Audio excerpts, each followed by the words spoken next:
नमस्कार साथियों, आप सबका इस मेरा गांव मेरा स्वाभिमान चैनल पर फिर से स्वागत है, अभिनंदन है।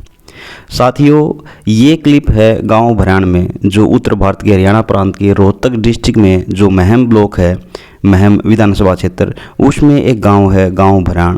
और इसकी पाक पवित्र जमीन पर जहां पर 4 मंदिर एक ही सतल पर हैं, गोगा जी का और गोरखनाथ जी का, माता सती का और वाल्मीकि भवन, उसी में आमंत्रित किए हैं वाल्मीकि जयंती के उपलक्ष्य में 4 पार्टियों के नेता, जो कांग्रेस भी है, बीजेपी भी है, जेजेपी भी है और इनेलो भी है।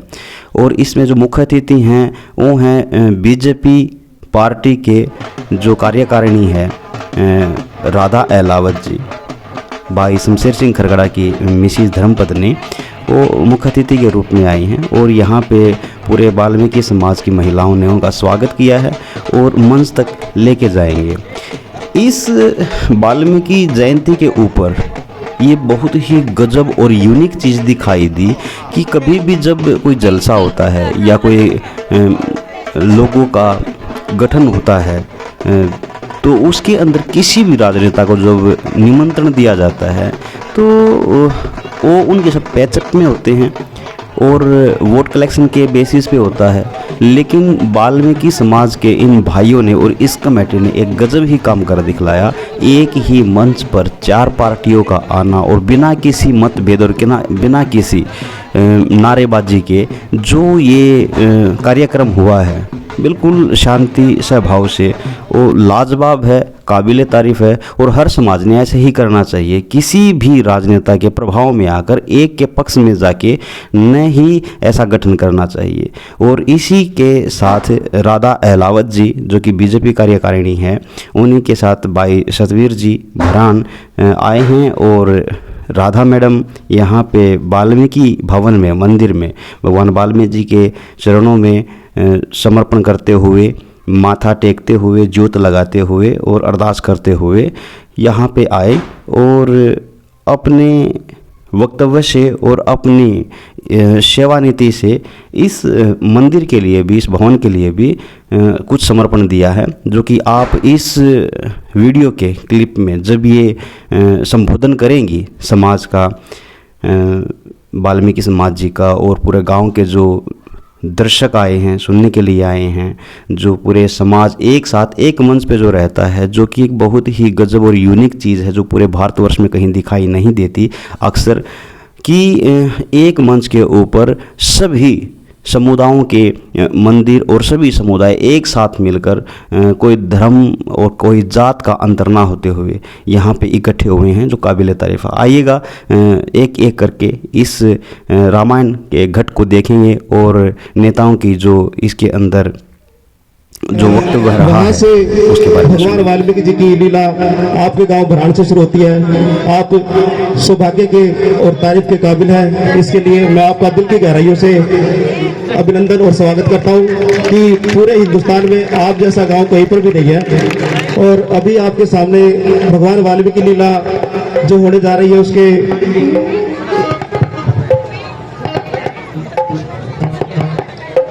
भगवान वाल्मीकि जी की आरती से जोनी जी और उनके साथी कलाकार अपनी मधुर आवाज से भगवान वाल्मीकि जी की महिमा का गुणगान करेंगे। जोनी और उनकी पार्टी और म्यूजिशियन साथी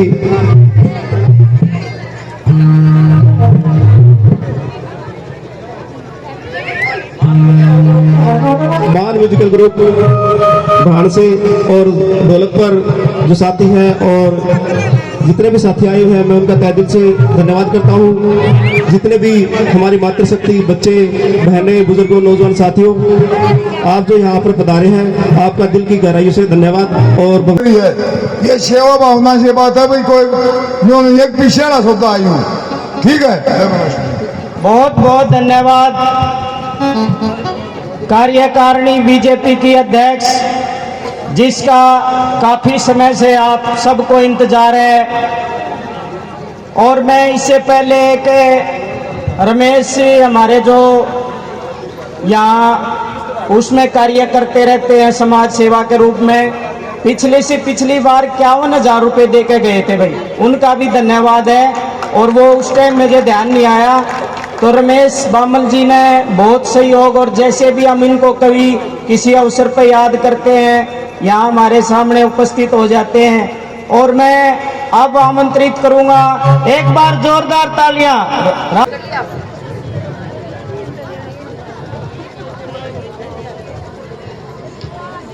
सबसे पहले हम भगवान महर्षि वाल्मीकि जी की जय बोलेंगे। तो एक बार सब मेरे साथ पूरा समाज, भगवान महर्षि वाल्मीकि जी की जय, वाल्मीकि समाज की जय, ब्राह्मण गांव के सभी बिरादरी की जय, और मेरे स्टेज पे सभी कलाकार, ऑर्गेनाइजिंग कमेटी के सभी गणमान्य व्यक्ति, और मेरे सामने बैठे हुए दलबीर बरहान जी, बामल जी, वेद प्रकाश जी, भीम जी, धर्मेंद्र वकील जी, और सतबीर बरहान, जितेश चीड़ी जी, सुरेंद्र दलाल, नाना माम बरहान, बलेड़ खरब, सेठ फौजी वाल्मीकि, मास्टर लक्ष्मण और समस्त ग्रामीण वासी, मेरे प्यारे बच्चों, युवा बच्चों और मेरी मातृशक्ति, आप सबको आज वाल्मीकि जयंती पर बहुत बहुत बधाई। और पूरे ग्रामवासियों को मैं बधाई देना चाहती हूँ, जिन्होंने पूरे ग्रामवासियों ने मिलके एक उदाहरण पेश किया है। मेरे जीवन का भी ये पहला मौका है जब एक ही प्रांगण के अंदर बहुत सारे देवी देवताओं के मंदिर हैं, बिरादरी के मंदिर हैं, और सभी बिरादरी और बिरादरी के साथ सभी पार्टी इकट्ठा होके एक मंच में है। मैं आप सब लोगों का धन्यवाद करती हूँ और बधाई भी देती हूँ। इसको कहते हैं हरियाणा और बराण का भाईचारा। आप बहुत ही सम्मानीय हैं। सच में ये मेरे जीवन का पहला मौका है जब इस तरह का कार्यक्रम आपके गांव में आयोजित किया गया।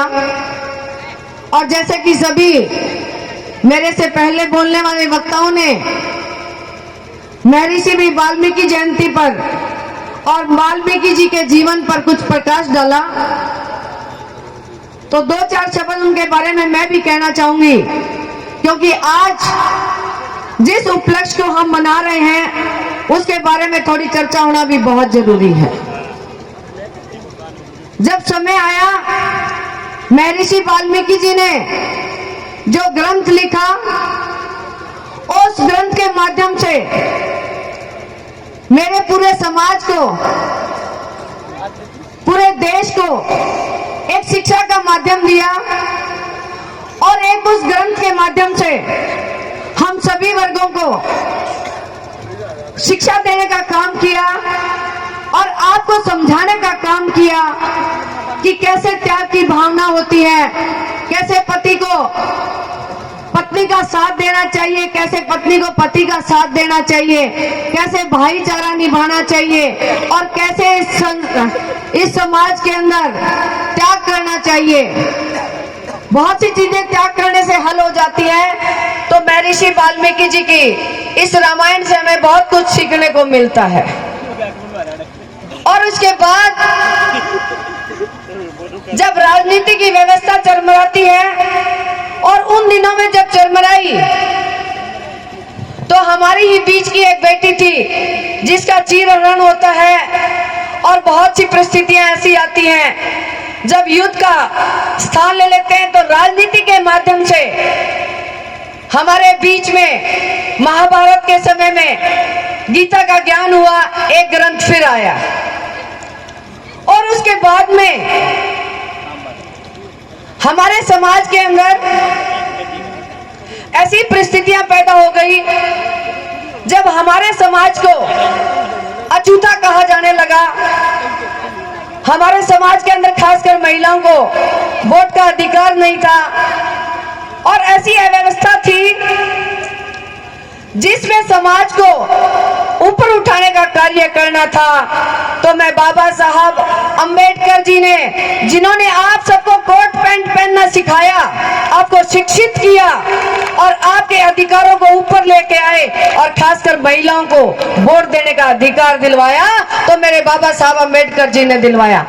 तो ऐसी विभूतियां, ऐसे संत जो हमारे समाज के अंदर हुए हैं, बहुत गरीब परिवारों से थे। आप जैसे ही परिवारों से थे, तो इससे साबित होता है कि मेरे इस समाज का खून, डीएनए जिसको कहते हो, कितना मजबूत है। आज मैं गली से जब गुजरती हूँ, तो इस मेरी माताओं के द्वारा पैदा किए बच्चे जब मेरे सामने खड़े होते हैं, तो मुझे ये लगता है कि क्या बोलते हैं, वाल्मीकि समाज। इस समाज का अगर बच्चा फौज में भर्ती हो जाए तो देश के सबसे बड़ा कमांडो बन सकता है। अगर इस बच्चा अगर पुलिस में भर्ती हो जाए तो सबसे ईमानदार और अच्छा ऑफिसर बन सकता है। अगर वही बच्चा खेल के अंदर चला जाए तो देश का सबसे अच्छा खिलाड़ी बन सकता है। तो कौन कहता है, आज मैं सोच सकती हूँ इन माताओं बहनों का और हमारे परिवारों का डीएनए कितना मजबूत है। वो समय जब था जब ये कहते थे कि अछूत, और इस अछूत से क्या था, चाय इकट्ठी नहीं पिएंगे, एक बर्तन में खाना नहीं खाएंगे। कैसा समाज था, उसी समाज को ऊपर उठाने का जो बाबा साहब ने जो प्रोग्राम किया, जो आपका उत्थान करने का काम किया, आज आप और हम एक ही साथ बैठ के एक ही थाली में भोजन करते हैं। ये काम जो किया आपके ही मध्य से निकला, आपका ही बेटा था जिसने ये कार्य किया। और आपके बीच में मैं अपने बारे में कहूंगी, ये कोई आज वाल्मीकि जयंती है, कोई राजनीतिक मंच नहीं है। राजनीतिक एक मेरा प्रोफेशन है, जो मैं सेवा भाव से आपके बीच में राजनीति के माध्यम से आई हुई हूँ। तो मुझे भी हर संभव मेरा ये प्रयत्न रहता है कि मैं अपने गरीब समाज के लिए क्या कर पाऊँ, गरीब समाज को कहाँ तक उठा पाऊँ, ऐसा मेरा प्रयत्न है। और उस प्रयत्न की कड़ी में आप हमेशा मेरे भागीदारी रहे हो। मुझे गर्व है मेरे गरीब समाज पे, जिन्होंने मुझे हर संभव मेरा साथ दिया है, आज हर संभव मेरा साथ देते रहते हो। अगर ये गरीब समाज मुझे आशीर्वाद नहीं देता तो शायद शमशेर जी के इतनी बार राजनीति में हारने के बाद मैं आपके सामने खड़ी हूं, तो सिर्फ आप लोगों की बदौलत खड़ी हूं मैं। और इसके साथ मेरे जो नौजवान बच्चे हैं, जैसे थोड़ी देर पहले दलबीर भरान जी माताओं को कह रहे थे, माताएं तो चाहे वो गरीब है अमीर है, आपका बहुत अच्छा एक इनको मैसेज था कि माताओं को अपने बच्चों को संस्कार देना चाहिए। बिल्कुल माताओं को यह अग्रणी काम करना चाहिए, लेकिन इसके साथ मैं अपने नौजवान बच्चों से कहना चाहती हूँ, जो तुम्हारे माँ बाप पेट पे पट्टी बांध के तुम्हें अच्छे स्कूल में पढ़ाने की कोशिश करते हैं, तो मेरे बच्चों का फर्ज बनता है कि वो आज इधर उधर ना भटक के अपने कार्य में मन लगाए, पढ़ाई में मन लगाए, और आने वाले समय में आपके ही परिवार से ऐसे बच्चे निकले, ताकि अब जब आप घर से बाहर निकलो और वापिस आओ तो आपके माँ बाप का सिर ऊंचा हो और माँ बाप उस व्यवस्था से ऊपर उठ पाए।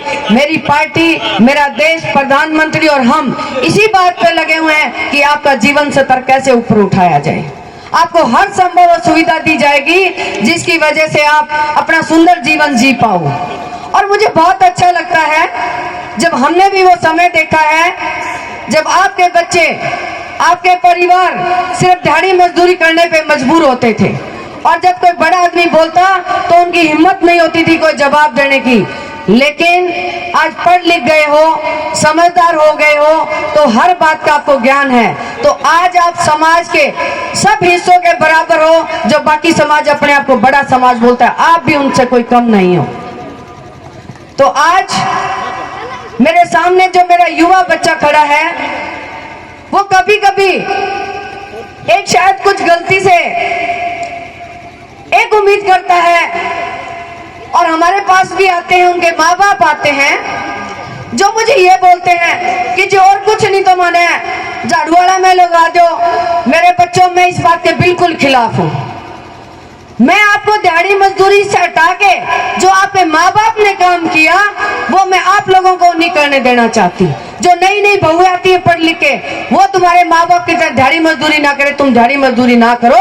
मैं ऐसा काम करना चाहती हूँ। ये अप्रोच लेके कभी मत आना कि मैंने झाड़ू वाला में लगा दो, तारे माँ बाप दादिया ने बहुत लगा लिया, तुम तो कुछ और करो। अब देश का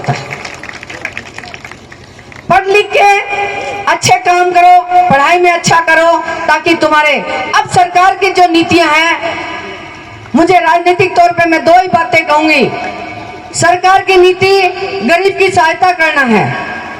आज से पहले जो मैंने देखा, हमेशा जो है, मैं किसी के बारे में कुछ नहीं कहना चाहती, लेकिन मेरे गरीब परिवार के बारे में एक ही बात होती थी, सारी जिंदगी ये खेती दिहाड़ी मजदूरी करती रहे, अगर पढ़ लिख जाएंगे तो ये आगे बढ़ जाएंगे। आज मैं आपके साथ हूँ, मेरा देश आपके साथ है। आप जितना पढ़ना चाहते हो पढ़ो, जितने जो सहायता चाहिए वो लो, हम आपके साथ हैं। आपको हम बहुत बड़ा बनाना चाहते हैं। तो हाथ जोड़ के विनती है, कोई माँ बाप इन पढ़े लिखे बच्चों के लिए झाड़ू वाली नौकरी कभी न मांगना ही होता, कदे भी ना आई हो। मैं आपको बहुत कुछ ऊंचा देखना चाहती हूँ, और इसके साथ साथ मेरे बच्चों की जो जिम्मेवारी है वही माँ बाप की भी जिम्मेवारी है। आजकल मेरा युवा बच्चा बहुत समझदार है, कंप्यूटर के जमाने के बच्चे हैं। मेरे घर में भी 2 लड़के हैं। मैं हर रोज उनको हफ्ते में 4 बार बैठ के उनसे कुछ सीखती हूँ। मैं हमेशा बोलती हूँ मेरे बच्चे मेरे से ज्यादा अच्छे और होशियार है। तो आपको अपने बच्चों पे विश्वास करना चाहिए। वो युवा बच्चे आपसे ज्यादा समझदार, आपके लिए बहुत कुछ सोचते हैं वो लोग। और एक मैं इसी कड़ी में एक बात कहना चाहूंगी कि जो युवा बच्चा है वो अगर 10वीं 12वीं पास है तो सरकारी नौकरी के इंतजार मत करे, और आने वाले 10 साल के बाद यही बच्चे कहेंगे हमें सरकारी नौकरी नहीं चाहिए। Make in India, startup India, आप जो करना चाहो मैं पूरी आपकी मदद करूंगी। आप 10वीं 12वीं के बच्चे मेरे को कल आप अपना बायोडाटा दो, आपको जहां पे भी किसी अच्छी कंपनियों में आपका 6-6 महीने का एक बढ़िया डिप्लोमा कराएंगे। आज आपको वहीं निकलते ही 6 महीने बाद बढ़िया कंपनी आपको नौकरी देगी। प्लम्बर बनाएंगे, इंजीनियर बनाएंगे, आपको प्लम्बर के साथ साथ इलेक्ट्रीशियन बनाएंगे। आपको छोटा सा उदाहरण देती हूँ। मेरा बेटा विदेश में रहता है और उसका घर था, उसने कहा कि मुझे एक पेंटिंग टांगनी है। तो मैंने कहा भाई बुला तू किसी को। उसने फोन किया, हमारे हिंदुस्तान का एक बेटा वहां पे आया, उसने 2 कील गाड़ी और पेंटिंग लगा दी। कहता बिल बोला $150। मैं बोले 7,500 रुपए। तो आप जैसे बच्चे अगर उन कंपनियों से निकल के जाओगे तो विदेशों से तो लाओगे 4 लाख, और यहाँ भी 50 से 1 लाख रुपए जरूर कमाओगे तुम लोग। कोई भी बच्चा ITI पास है, आप मेरे पास बायोडाटा लेके आओ, मैं आपकी हर संभव सहायता करूंगी। घर से बाहर निकलो, और मैं माओं को भी कहूंगी, मेरे पास ऐसे बच्चे आते हैं, मैंने कहा भाई कंपनी प्राइवेट कंपनी उसमें मदद करूं, 8-10 हजार रुपए तनख्वाह देंगे। कहते हैं जी 10,000 में गुजारा नहीं। और किसी बच्चे को भेज दिया, उन कंपनी से निकले हुए 40-50 बच्चों को मैं जानती हूँ जिनकी पोस्टिंग दे दी मध्य प्रदेश, गुजरात। बच्चे वापिस आ गए, कहते हैं गुजरात तो नहीं जाएंगे। भाई क्यों? गुजरात कोई पाकिस्तान में है, मध्य प्रदेश कोई पाकिस्तान में है। मांग को कहूंगी आप लोग सख्त हो जाओ। अगर ये कहते हैं मारा तो रोटी नहीं जची, उड़ा का मारा तो पानी नहीं जचा, ये सिर्फ आप लोगों को बहकाने का काम है। क्योंकि एक बच्चा मैंने अभी 15 दिन पहले देखा, 14 साल का बीमार बच्चा पैदा हुआ और 14 साल बाद उसकी मृत्यु हुई। 14 साल तक वो दूध और पानी के ऊपर जिंदा है, तो तुम्हारे बच्चे का खाना खा के नहीं रह सकते। इसलिए उनको भेजो गांव से बाहर, नौकरी के लिए, पैसा कमाने के लिए घर से बाहर भेजो।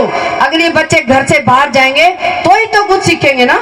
इसी गांव में रहेंगे तो इसी माहौल में रह जाएंगे और वही बुरी आदतें पालेंगे।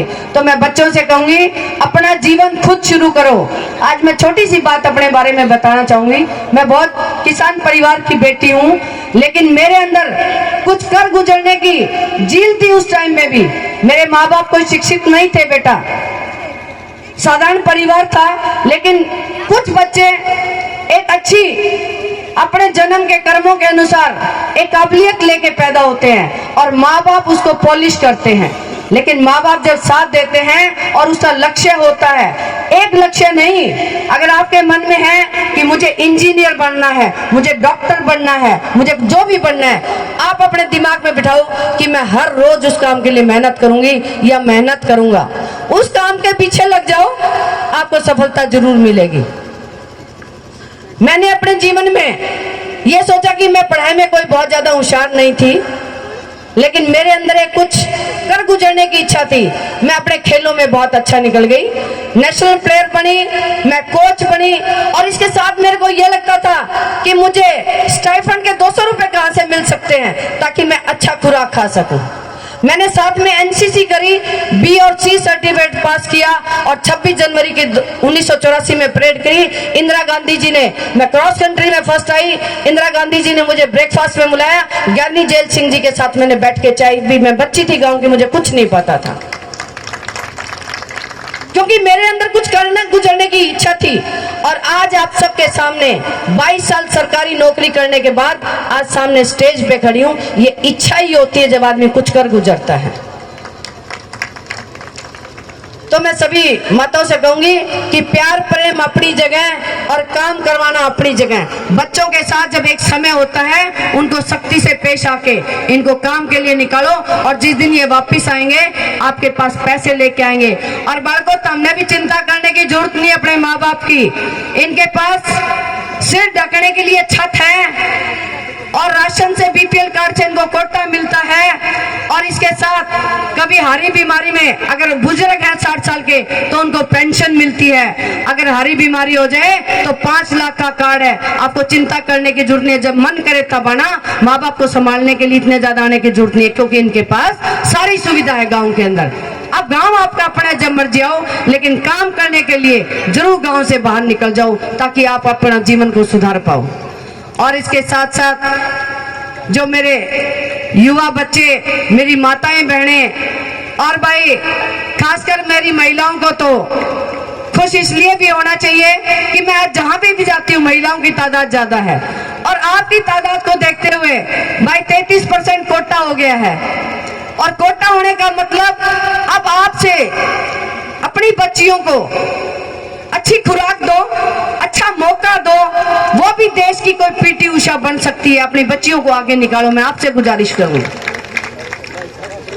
आज आपके पास वो साधन संपन्न हो कि आप अपनी बेटी को आगे भेज सकते हो। पहले समय था जब बेटियों को घर से बाहर नहीं जाने देते थे, लेकिन आज मैं देख रही हूँ मॉडर्न पढ़ाई कर रही है, एडवांस स्टडी कर रही है, तो आपके बच्चों को पूरा का पूरा एक्सपोजर मिला हुआ है। आप किसी भी तरह से अपने बच्चों को आगे बढ़ा सकते हो।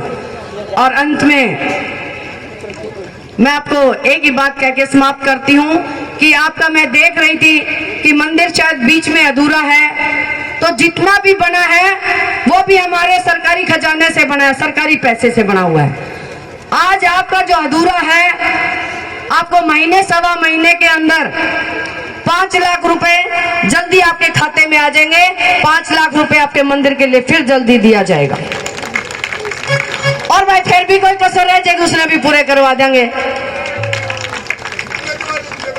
और इसके साथ एक चीज जो मेरे मन में है, जो मैं पढ़ाई पे इतना जोर दे रही थी, मेरा युवा बच्चा बाहर जाता है, कंप्यूटर का जमाना है, भाई बहुत जल्दी एस्टीमेट बनवा के 10 लाख रुपए की ई लाइब्रेरी भी आपके गांव को बहुत जल्दी दे देंगे। और मैं तो जो भी सरपंच साहब होते हैं यहाँ पे, मैं सबको बोलती हूँ, मैं कौन होती हूँ करवाने वाली, लेकिन सरकार जो है बहुत काम करना चाहती है। आपकी कोई भी छोटी मोटी डिमांड है, आप कभी भी पहुंचा सकते हो। आपकी डिमांड सरकार तक पहुंचा देंगे। आपके रुके हुए कोई कार्य है, अधूरे कार्य है, किसी तरह के कार्य हैं, आप रेजुलेशन पास करवा के दे दो, आपके अधूरे कार्य भी पूरे करवा दिए जाएंगे। तो आज यहाँ पे आए हुए सभी समाज के लोग, गणमान्य व्यक्ति और स्टेज को संचालित करने वाली कमेटी, सब लोग यहाँ पे आए हैं। आप आने पे धन्यवाद करती हूँ। और आपने मुझे मुख्य अतिथि के रूप में यहाँ पे बुलाया, मैं तहे दिल से आभार प्रकट करती हूँ।